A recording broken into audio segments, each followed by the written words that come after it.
Joe Mixon, he was playing that exact role that we all envisioned going into that game. And then he fumbled the ball. And then the Chargers returned it for a touchdown in the fourth quarter. And after that, it was just all Chargers after that. And that's where that 41-22 scoreline really comes from.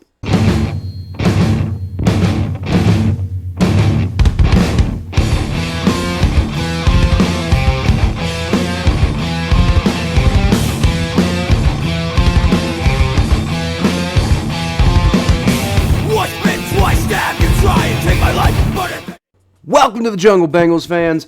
I'm Kyle Phelps, and the Bengals made me want to drink $10 beer this week. What a joke.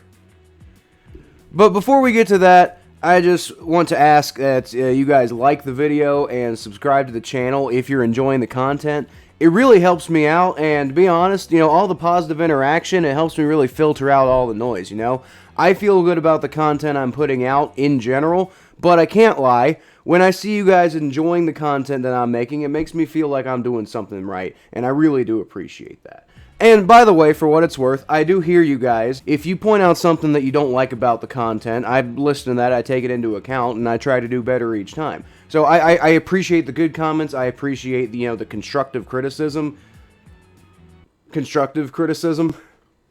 So, I mean, like I said, I really appreciate all you guys for, watching, and from the bottom of my heart, really.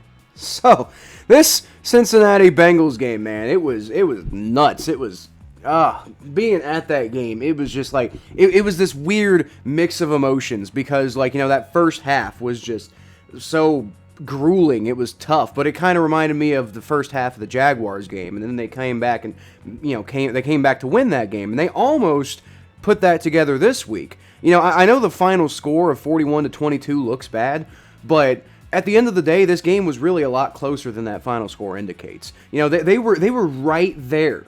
They were right there. The game was 24-22, and if Joe Mixon doesn't fumble, they're probably getting into field goal range, and they're probably taking the lead at that point in the fourth quarter. So, I know the final score looks bad, but it really wasn't the end of the world. What that comeback did do, though, is it gave fans a devastating case of false hope. Like a typical Bengals kind of game, like the one that they kind of just seems to happen to the Bengals and their fans all the time. It really gets kind of obnoxious, and it's part of why if you go to my Twitter bio, I've put for years, it said lifelong Cincinnati sports prisoner, and stuff like this is why. Because it's like they give you this hope, and then they just rip it away from you, and by the end of the game, it looks like there never really was hope to begin with. Now, the comeback that I'm referring to is obviously after they got down 24-0 early in the second quarter. At that point, it was feeling like just a completely insane blowout. It's like, what are we even watching here? I want my money back. What did we even pay for these tickets for? And then they scored 22 unanswered points to bring it within 2 by the midway point in the third quarter. And it's like at that point, you're thinking, man, this Bengals team is exciting. Like, whether or not they're going to go out there and they're going to dominate their opponent every single week, you still always feel like you're in the game because you got Joe Burrow behind center. And quite honestly, because it feels like Zach Taylor's really good at making this team click. At that point, it seemed like the Bengals were in control. Joe Burrow, he was distributing the ball efficiently. Joe Mixon, he was playing that exact role that we all envisioned going into that game. And then he fumbled the ball. And then the Chargers returned it for a touchdown in the fourth quarter. And after that, it was just all Chargers after that. And that's where that 41-22 scoreline really comes from. Now, if you take away the turnovers, I think the biggest thing that worried me this week, other than that whatever was going on special teams, but other than that, it was the complete just lack of an effective running game. They ended up with almost 100 yards rushing on the day, but it was a grind to get there. Joe Mixon actually only averaged 2.8 yards per carry. It was kind of a combination of him being unable to shake tacklers and just some really poor run blocking by the offensive line. Heading into this game, you had to think that a big part of their game plan was going to be taking advantage of this Chargers defense that we heard all week is so bad at stopping the run. And considering what we did against the Steelers last week, you'd think that that had to be a big part of the game plan this week. But at least as far as the success of that goes, it was definitely not in the cards this week. Samaje Perine put up a really nice 7.2 yards per run, but he only ran the ball like 5 times. So, I mean, that, low sample size and all that. Also, he only got 5 yards on 2 catches, so you have to imagine that he probably would not have put up the same numbers. Like, he wouldn't have put up 7.2 yards per carry if he had gotten more, touches in the running game. I think that was part of why the offense didn't quite go off the way we had all hoped. It's like, their base game plan wasn't working great, and then the turnovers just absolutely killed them. They ended up losing because they succumbed to ridiculous mistake after ridiculous mistake, and they really got in their own way. They kept shooting themselves in the foot over and over and over again with these. They have 4 turnovers on the day. One of them was a really bad interception thrown by Joe Burrow in the end zone. The other interception, I'd say, was probably more on Jamar Chase than Joe Burrow. Although it kind of makes you think about, how do they keep getting in these positions for Joe Burrow to be throwing so many interceptions that aren't his fault? I know we keep saying that these interceptions aren't Joe Burrow's fault, or that there's a lot that are thrown that aren't his fault, but why does that keep happening? Now, for what it's worth, I really feel like people are being unnecessarily harsh on the defense this week. I know they gave up 41 points, but they were set up to fail in quite a few situations. The special teams, in particular, was horrible. Absolutely awful early in that game, and they really didn't get that much better. But in particular, early in that game, they were just giving up just everything. It was terrible. Then the defense had to deal with the offense constantly imploding on them. You could probably argue that the offense was actually responsible for at least 14, if not 17, of the points that the Chargers scored. So then if you do the math, then that's basically 21 to 24 points that the defense really gave up. So if you tell you, for example, or me, before the game, that the defense only gave up 21 to 24 points during the game, I think we'd be forgiven for being pretty sure that the Bengals are going to go win that game, right? I mean, hell, if they hold them to, if it's only 21, the Bengals do win that game. 22 would have been enough to beat them. And in fact, the defense forced 3 turnovers. 3. The offense gave away 4, and it really didn't end up mattering. But, I mean, this wasn't the defense getting lucky on just happening to have turnovers fall in their lap the way they have at some points this season. They forced all 3 of those turnovers. Those turnovers were great plays by the defense, and it really should have spurred this team to go actually win that game, and it almost did if it hadn't been for the offense's turnovers. So I think that the defense really deserves to be praised for having a pretty good game overall. I know it looked bad. When you scored 41 points, it's hard to really say, oh, the defense did fine. But in reality, I really don't think they were responsible for how bad of a game that ended up being. And so now, the only thing really left to do is just pray to all that is merciful that Cheeto Uzie and Logan Wilson are okay. Because if they're not, it could be a pretty rough finish this year against some pretty good offenses we got coming up, and some pretty good offenses we're probably going to have to face in the playoffs.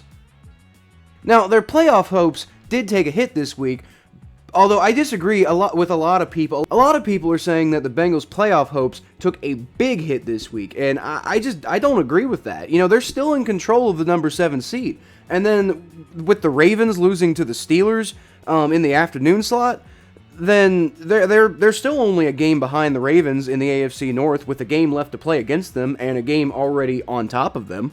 So, I mean, I don't think it's crazy at all to think that this Bengals team could sweep the Ravens the way that they played them last year and the way that they've been playing some teams this year. I know they haven't exactly had the most consistency when they've been playing in Cincinnati this year, but it seems to me like they match up well with the Ravens. And so you got to like their chances with a game still left to play against the Ravens.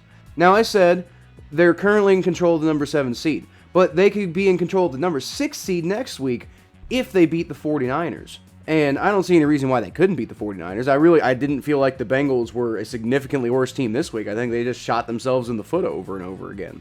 It's going to require them to find a way to get out of their own way and actually come away with a win, because that's their biggest problem in some of these games. The games that they're losing, that seems to be their biggest problem, is they just get in their own way. I don't think they've had a loss this year where you can't really say, like, if the Bengals hadn't gotten in their own way, they wouldn't have won that game.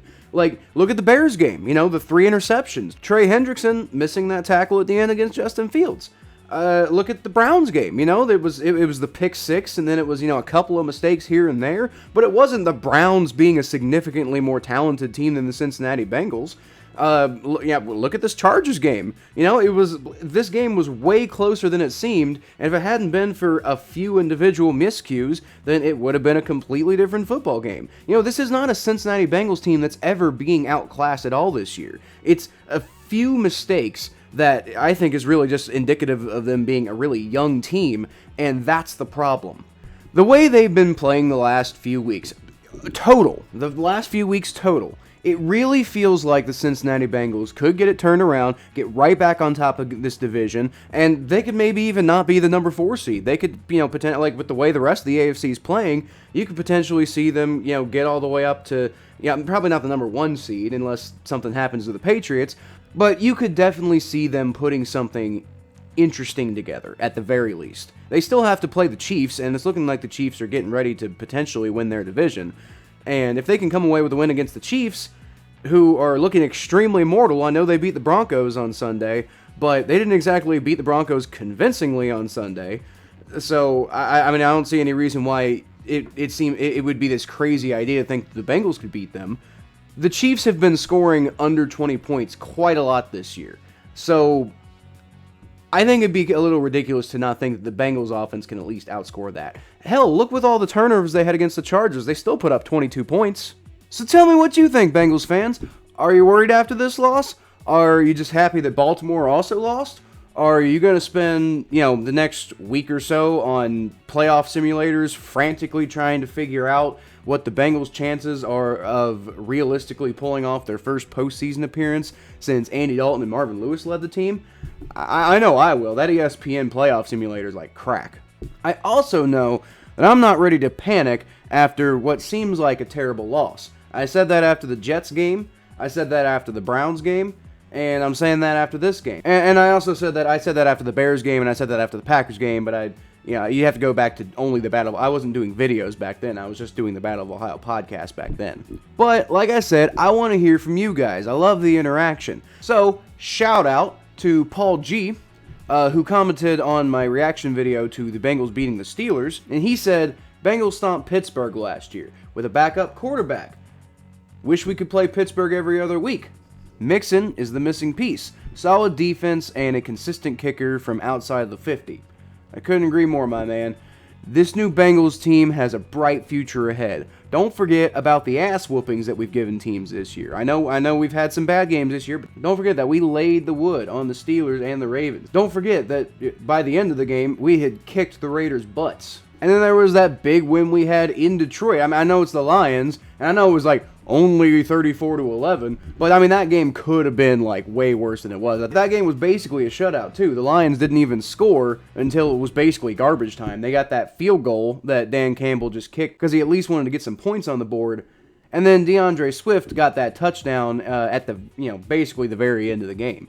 These Bengals are young, and they're gonna go through growing pains like this game against the Chargers, for example. You just have to hope that they can get them out of the way now, and you don't have games like this in the playoffs where having one game like this means you're eliminated and the season's over. Luckily, during the regular season, it's more about the total accumulation of success over a season rather than like every single game. It absolutely just cannot be anything other than just like complete and total victory. Otherwise, see you next year. But anyway, I'm really enjoying the interaction, everybody. Feel free to leave your own comments down below, and I'll feature the best ones in my next reaction video. Don't forget to check out my next Power Rankings video that's going to come out tomorrow, actually. Some Battle of Ohio podcast clips that come out Wednesday and Saturday. And then the 49ers preview that's going to be on Friday. And I promise you, our new correspondent for the 49ers is going to be much more knowledgeable than Aiden was. It should be a much better video than the last one. I did go back and watch that and realize how I think we focused a little bit too much on character development in that episode and not really enough on actually talking about the game. And at the end of the day, this is a football channel, so obviously you guys are going to be coming for the football content. And if you're just hearing some dumbass talk about crypto all the time, then you're not going to want to keep listening. I get that. I hear you guys, and but this is why I like doing this. I love the interaction. Over time, we figure out what works and what doesn't work, and we come out with a better product by the end of it. But you're definitely going to want to catch what we got coming up next, I promise you. But until then, you can always find more of what I do at Kyle Phelps 92 on Twitter, Facebook.com/ThePhelps. You can find, I cover the Bengals on atbnetwork.com/Cincinnati Bengals. And you can find my podcast, the Battle of Ohio Podcast, which is available on YouTube, Spotify, and Apple Podcasts. And here, if you subscribe. As always, I appreciate every single one of you for watching my video. And even though we lost, I'll still leave y'all with a hooray!